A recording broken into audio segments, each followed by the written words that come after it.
Olá pessoal, tudo bem? Thiago da Capitalismo falando. Hoje, pessoal, vamos conversar um pouquinho a respeito dos grandes bancos. Eu peguei o caso aqui do Itaú.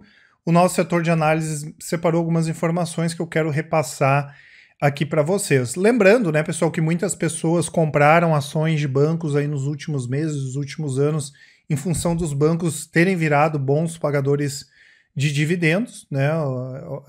É o setor que mais está distribuindo proventos, né, inclusive os yields maiores até do que o setor elétrico, o setor de saneamento, que são setores que têm uma resiliência boa em relação a essa questão de pagamento de proventos, né?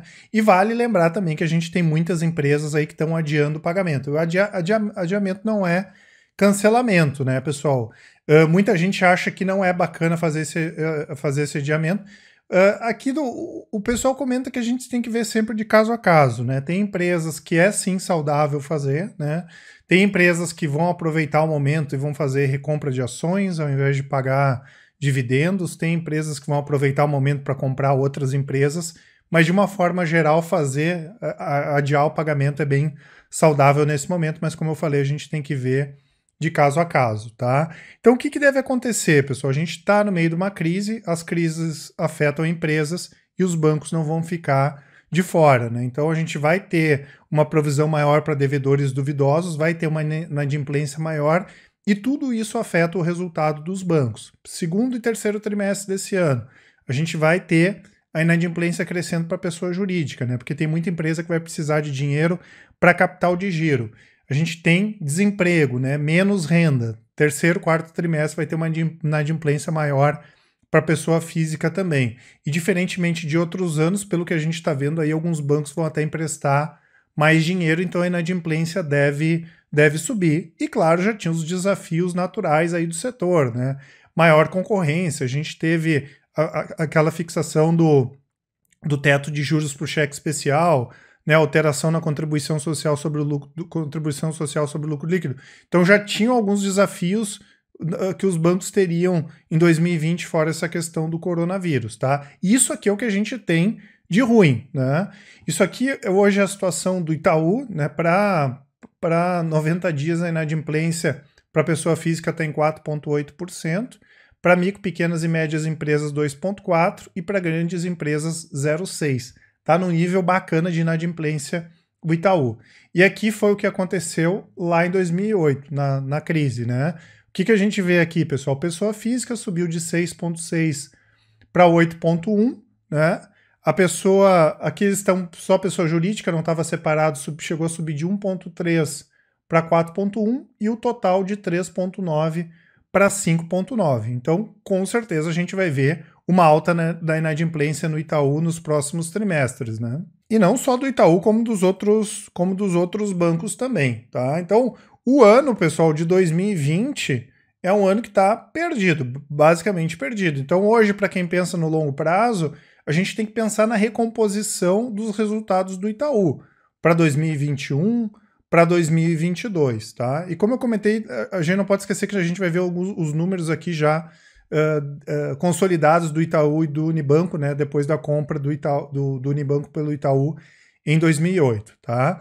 Então, a perspectiva, pessoal, que o pessoal da análise tem aqui, que de uma forma geral, considerando os grandes bancos, um cenário negativo seria o dos lucros caírem de 15% a 20% esse ano. Então, recuperação, vamos pensar em 2021, vamos pensar em 2022. A gente viu a parte ruim, né, que é um cenário pior para os bancos, menos lucros, mais inadimplência, e por outro lado a gente tem que pensar que essas empresas aqui são empresas que também estão acostumadas a trabalhar num cenário adverso.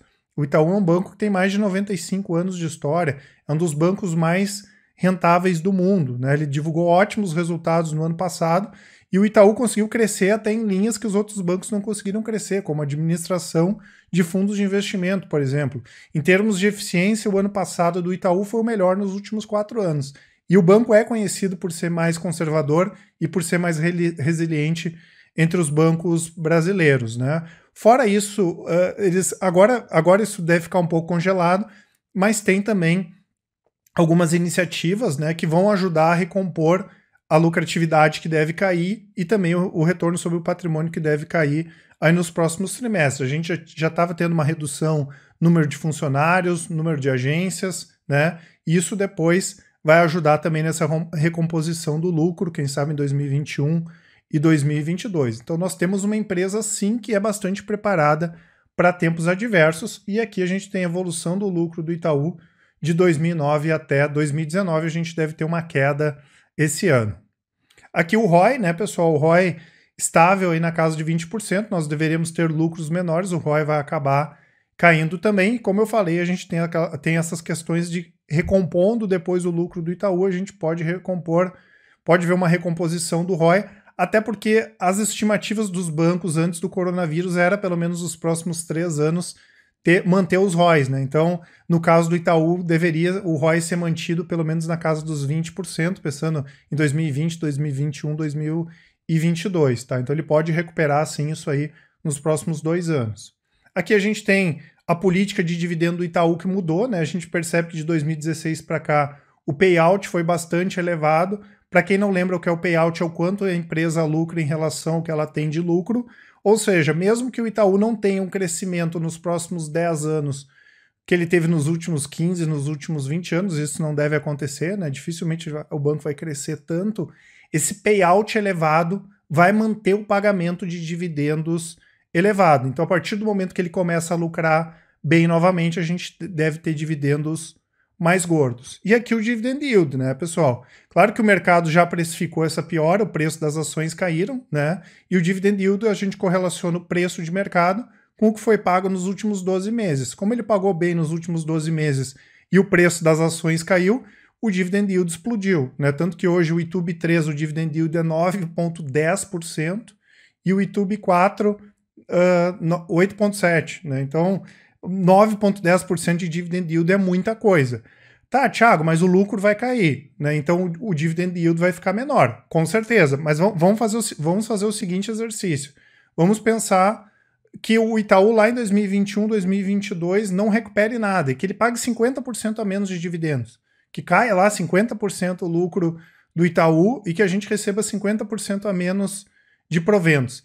Mesmo que a gente recebesse hoje 4,5%, 4,5% é mais ou menos a média que ele pagou de 2008 até o ano passado, né? Então, mesmo que o Itaú caia 50% o lucro, a gente estaria recebendo um dividendo aí na média dos últimos 12 anos, que seria um dividendo bem interessante também, tá? Então, boa parte da queda dos preços já precifica esse cenário pior.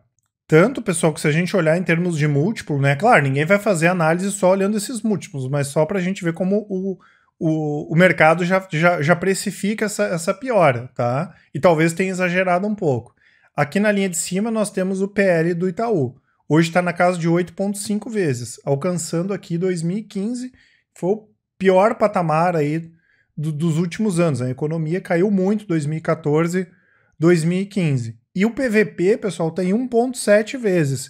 Eu não achei nenhum patamar mais baixo do que esse até 2000. Se aconteceu, foi antes de 2000, tá? Então, mesmo que a gente tenha uma lucratividade muito pior do banco aí nos próximos 2 anos, nos próximos 3 anos, o que nós temos, pessoal? Nós deveremos ter, sim, um pagamento de dividendo gordo, pelo menos um yield aí na casa de 4,5%, 5%, considerando, né, que o Itaú não consiga repor o lucro que ele teve aí nos últimos anos, tá? Então, é um ativo resiliente, que está negociando bem abaixo dos múltiplos históricos, né? E que ele tem ao seu favor, sim, o tempo para retomar essa lucratividade. Então, quem pensa em pagamento de dividendos e tem paciência para esperar, né, talvez seja uma oportunidade interessante essa aqui no Itaú, assim como tem os outros bancos para avaliar. É claro que o Itaú é benchmark do setor, né? Como eu falei, é o banco mais rentável, é o banco mais resiliente, né? E em momentos de crise também costuma ser o banco que performa melhor, tá certo, pessoal? Essas informações que eu queria passar para vocês. Como sempre, eu vou deixar aqui os nossos produtos para quem quiser conhecer mais. Inclusive, nós temos o produto Invista em Ações, que são recomendações de ações por longo prazo. Nós temos uma carteira focada em dividendos também, o Top Fundos e o Top Renda Fixa, o Carteiras, que é para quem quer ter carteira diversificada de investimento, com recomendações de ações por longo prazo, fundos, incluindo fundos imobiliários e renda fixa, o Full Trader, que é o nosso produto de recomendações de médio e curto prazo, e o completo, que é a junção de todos os nossos produtos. Vou deixar também aqui a parte dos relatórios grátis, dos conteúdos grátis, né, com o nosso blog, lista do WhatsApp, canal do Telegram, e-books e também os relatórios grátis, além de todos os contatos para quem quiser bater um papo com a gente, tá certo, pessoal? Um abraço a todos e até mais.